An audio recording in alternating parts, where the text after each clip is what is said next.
ഇച്ചായ, എനിക്ക് മോളെ ഒന്ന് കാണണം. നിറഞ്ഞൊഴുകുന്ന കണ്ണുകളോടെ ഹൃദയം തകർന്ന ആൻസിയത് പറയുമ്പോൾ ജോമോന് അവന്റെ സങ്കടം നിയന്ത്രിക്കാനായില്ല. ഉറങ്ങിക്കിടന്ന മകളെ മൊബൈൽ സ്ക്രീൻ അവൾ കാണിച്ചു കൊടുക്കുമ്പോൾ അവന്റെ കണ്ണുകളും നിറഞ്ഞു. 3 വയസ്സുള്ള മകളെ പിരിഞ്ഞിരിക്കുന്ന അമ്മയുടെ വേദന, ജീവന് തുല്യം സ്നേഹിക്കുന്ന ഭാര്യയോർത്തുള്ള ഭർത്താവിന്റെ നൊമ്പരം. അവർ രണ്ടുപേരും പരസ്പരം കരഞ്ഞു ആശ്വസിപ്പിച്ചും ഇരിക്കുമ്പോൾ ഒരു നേഴ്സ് ഓടി വന്ന ആൻസിയോട് വേഗം തന്നെ അവരുടെ കൂടെ ചെല്ലാൻ പറഞ്ഞിട്ട് പോയി. എന്നെ ഒന്ന് ചേർത്ത് പിടിച്ചൊരു ഉമ്മ നയിച്ചായ, അല്ലെങ്കിൽ ഞാൻ തളർന്നു പോകും. പോവാനുള്ള തിടുക്കത്തിൽ അത് പറയുമ്പോൾ ആൻസിയുടെ ശബ്ദം ചിലമ്പി. അനി കരയിലിടി മുത്തേ. വാക്കുകളാൽ അവളെ ചേർത്തണച്ച് ചുംബിച്ച് കോള് കട്ടാക്കുമ്പോൾ ജോമൻ ശരിക്കും കരഞ്ഞുപോയി. 2 ആഴ്ചത്തോളമായി ആനിയൊന്ന് വീഡിയോ കോൾ കിട്ടിയിട്ട് സംസാരിച്ചിട്ട് ദിവസങ്ങളായി. കൊറോണയുടെ വരവോടെ ആൻസിയുടെ മാത്രമല്ല എല്ലാ നഴ്സുമാരുടെയും ഡോക്ടേഴ്സിന്റെയും സാഹചര്യം ഇപ്പോൾ വളരെ ദയനീയമാണ്. പ്രിയപ്പെട്ടവരോടൊന്ന് സംസാരിക്കാൻ പോലും കഴിയാതെ നാളെ തങ്ങൾ ജീവനോടുണ്ടാവുമെന്ന ചിന്തയിലും ആതുര സേവനത്തിന്റെ കർത്തവ്യങ്ങൾ മറക്കാതെ അവരിപ്പോൾ ജീവിക്കുകയാണ്. 6 മാസം ആയതേ ഉള്ളൂ തന്നെയും മോളെയും വിട്ട് അവൾ ഇറ്റലിയിലേക്ക് പറഞ്ഞിട്ട്. BSc നഴ്സായ അവൾ അവിടേക്ക് അയക്കാൻ മനസ്സുണ്ടായിട്ടല്ല, നാട്ടിലുണ്ടായിരുന്ന ജോലി കളഞ്ഞിട്ടാണ് അങ്ങോട്ട് പോയത്. ചെയ്ത ബിസിനസ് എല്ലാം പൊളിഞ്ഞപ്പോൾ വീടിന്റെ ലോൺ ഉൾപ്പെടെ കടബാധ്യത കയറി തനിക്ക് പുറത്തിറങ്ങാൻ പറ്റാത്ത അവസ്ഥയായി. പുറത്തുപോയി ജോലി ചെയ്യാൻ ആൻസി തന്നെയാണ് മുൻകൈ എടുത്തത്. അവിടെ ആകുമ്പോൾ നാട്ടിലുള്ളതിനേക്കാൾ ശമ്പളം കൂടുതൽ കിട്ടും. തന്റെ സമ്മതത്തോടെ തന്നെ IELTS ചേർന്ന് OET ആൻഡ് IELTS സ്കോർ ചെയ്തു. അങ്ങനെയാണ് വർഷങ്ങളായി ഇറ്റലിയിൽ ഒരു കോൺവെന്റിലെ സിസ്റ്ററായ തന്റെ ആന്റിയുടെ റെക്കമെൻഡേഷനിൽ അവിടെ ഒരു ഹോസ്പിറ്റൽ സ്റ്റാഫ് നഴ്സായി ജോലി ശരിയായത്. പോകുന്ന ദിവസങ്ങൾ അടുക്കും തോറും അവളുടെ ധൈര്യമെല്ലാം ചോർന്നു തുടങ്ങി. മോളെയും തന്നെയും കെട്ടിപ്പിടിച്ച് കരച്ചിൽ തന്നെ. ലോൺ എടുത്തും കടം മേടിച്ചുമാണ് പോവാനുള്ള തുക ശരിയാക്കിയത്. എന്നാൽ പോലും എല്ലാ പേപ്പേഴ്സും റെഡിയാക്കി പോവാനുള്ള ദിവസം കാത്തിരുന്നതായിട്ടും അവളുടെ സങ്കടം കണ്ടിട്ട് തനിക്ക് സഹിക്കാൻ കഴിഞ്ഞിരുന്നില്ല. ഒരു ദിവസം ആന്റിയെ വിളിച്ച് അവൾ വിടുന്നില്ലെന്ന് പറഞ്ഞു. അന്ന് ആന്റി ഒരു കന്യാസ്ത്രീയാണെന്ന് പോലും മറന്ന് തന്നോട് ഒരുപാട് വഴക്കുണ്ടാക്കി. ഒടുവിൽ പോവേണ്ട ദിവസമായി. രാവിലെ 4 മണിക്കാണ് ഫ്ലൈറ്റ്. താനും മോളും മാത്രം കൂടെ വന്നാൽ മതിയെന്ന് അവൾ വാശി പിടിച്ചു. അവളുടെ മമ്മിക്ക് അത്ര പിടിച്ചില്ല. എന്നാലും ആരൊന്നും പറഞ്ഞില്ല. എയർപോർട്ടിലെത്തോളം കാറിൽ നിന്ന് ആൻസി എന്തൊക്കെയോ പറഞ്ഞുകൊണ്ടിരുന്നു. ഉറങ്ങുന്ന മോളെ മാറോടി ചേർത്ത് ഉമ്മകൾ കൊണ്ട് മൂടി. ഇടയ്ക്കിടെ എൻ്റെ കയ്യിൽ മുറുക്കി പിടിച്ച് തോളിൽ കടിച്ച് കരച്ചിലടക്കും.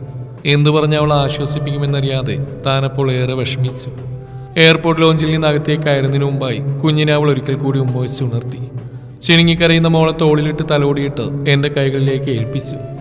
പിന്നെ എന്നെയും മോളെയും ചേർത്ത് പിടിച്ച് കവിളിൽ ചുംബിച്ചിട്ട് ഞാൻ പോട്ടയിച്ചായ എന്ന് പറയുമ്പോൾ അവളുടെ ചുണ്ടുകൾ വിതുമ്പി വിറച്ചു. പോയിട്ട് വരാന്ന് പറയടി പട്ടി. ഞാനത് പറയുമ്പോൾ അവളുടെ നെറ്റിയിൽ ചുണ്ടമർത്തുമ്പോൾ നിറകണ്ണുകളോട് അവൾ ചിരിച്ചു. ആദ്യമായി ഫ്ലൈറ്റിൽ കയറുന്നതിൻ്റെ പേടിയും ഇനി 2 വർഷം തന്നെയും മോളെയും കാണാൻ കഴിയില്ലെന്ന സങ്കടവും എല്ലാം കൊണ്ട് അവളുടെ ഉടലാകെ വിറകൊണ്ടിരുന്നു. ആൻസി കണ്ണിൽ നിന്നും മറയുന്നവരെ ഉറങ്ങുന്ന മോളെയും തോളിലിട്ട് ജോമോൻ അവിടെ തന്നെ നിന്നു. ഒടുവിൽ അവരുടെ ഫ്ലൈറ്റ് റൺവേയിൽ നിന്നും പറന്നുയർന്നതിന് ശേഷമാണ് വീട്ടിലേക്ക് മടങ്ങിയത്. ഇനിയിപ്പോൾ ആൻസിയുടെ കോൾ വന്നതിന് ശേഷം ഓരോന്ന് ആലോചിച്ച് പ്രാർത്ഥനയോടെ കിടന്ന് ജോമോൻ എപ്പോഴും ഉറങ്ങി. ആഴ്ചകൾക്കുള്ളിൽ ലോകം മുഴുവൻ കൊറോണയുടെ വരവോടെ എല്ലാവരുടെയും ജീവിതത്തിന്റെ താളം തെറ്റി. ഈ ചായ അങ്ങേ തലക്കൽ നിന്നുള്ള വിളിയോടൊപ്പം ആൻസിയുടെ എങ്ങനെടി കേൾക്കാം. ഈ ചായ. കുറച്ചു നേരമായി സംസാരത്തിനിടയിൽ ഈ വിളിയും സങ്കടവും. ജോമോൻ മൊബൈൽ താഴെ വീഴാതെ മുറുക്കെ പിടിച്ചു. കാരണം ഒരാഴ്ചയോളം ഒരു വിവരമില്ലാതിരുന്നിട്ട് ഇന്നലെയാണ് ആൻസി ഒന്ന് വിളിച്ചത്. ഒരു പനിയെ തുടർന്ന് ചെറിയ രീതിയിൽ കൊറോണ ലക്ഷണങ്ങൾ കണ്ടപ്പോൾ അവളെ ക്വാറന്റൈൻ ചെയ്തിരിക്കുകയാണ്. താൻ വേദനിക്കുമല്ലോ എന്ന് കരുതി ഒരിക്കൽ വിളിച്ചെങ്കിലും അവളത് അറിയിച്ചിരുന്നില്ല. ആൻറ്റിയും തന്നോട് പറഞ്ഞില്ല. ഇന്നലെ ആദ്യ ടെസ്റ്റിൽ പല നെഗറ്റീവാണെന്ന് അറിഞ്ഞപ്പോഴാണ് വിളിച്ചത്. അതറിഞ്ഞ നിമിഷം മുതൽ താൻ ഊണുറക്കവുമില്ലാതെ പ്രാർത്ഥിക്കുകയാണ്. അവൾക്കൊന്നും വരുത്തരുതേ ദൈവമേ. ലോകം മുഴുവൻ ഓരോ ജീവനു വേണ്ടി പ്രാർത്ഥനയിലാണെങ്കിലും തൻ്റെ ആനിക്ക് എന്തെങ്കിലും സംഭവിച്ചാൽ. അതോർത്തപ്പോഴേ ജോമോന്റെ കണ്ണു നിറഞ്ഞു. ഒരു ദീർഘനിശ്വാസം പുറത്തേക്ക് തള്ളി. എൻ്റെ ഇച്ചായ, ഇങ്ങനെ വിഷമിക്കാതെ. ഈ ആനിക്ക് വെച്ച് അങ്ങനെ നിങ്ങൾ വിട്ടിട്ട് പോവില്ല മനുഷ്യ.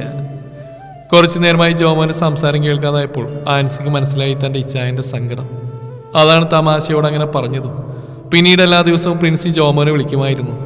ജോമോന്റെ പ്രാർത്ഥനയുടെ ഫലം പോലെ എല്ലാ ടെസ്റ്റിലും ആൻസിക്ക് കൊറോണ ടെസ്റ്റ് നെഗറ്റീവായി. ജോമോൻ നിർബന്ധിച്ചുവെങ്കിലും ലീവ് കിട്ടാൻ യാതൊരു സാധ്യതയില്ലായിരുന്നു.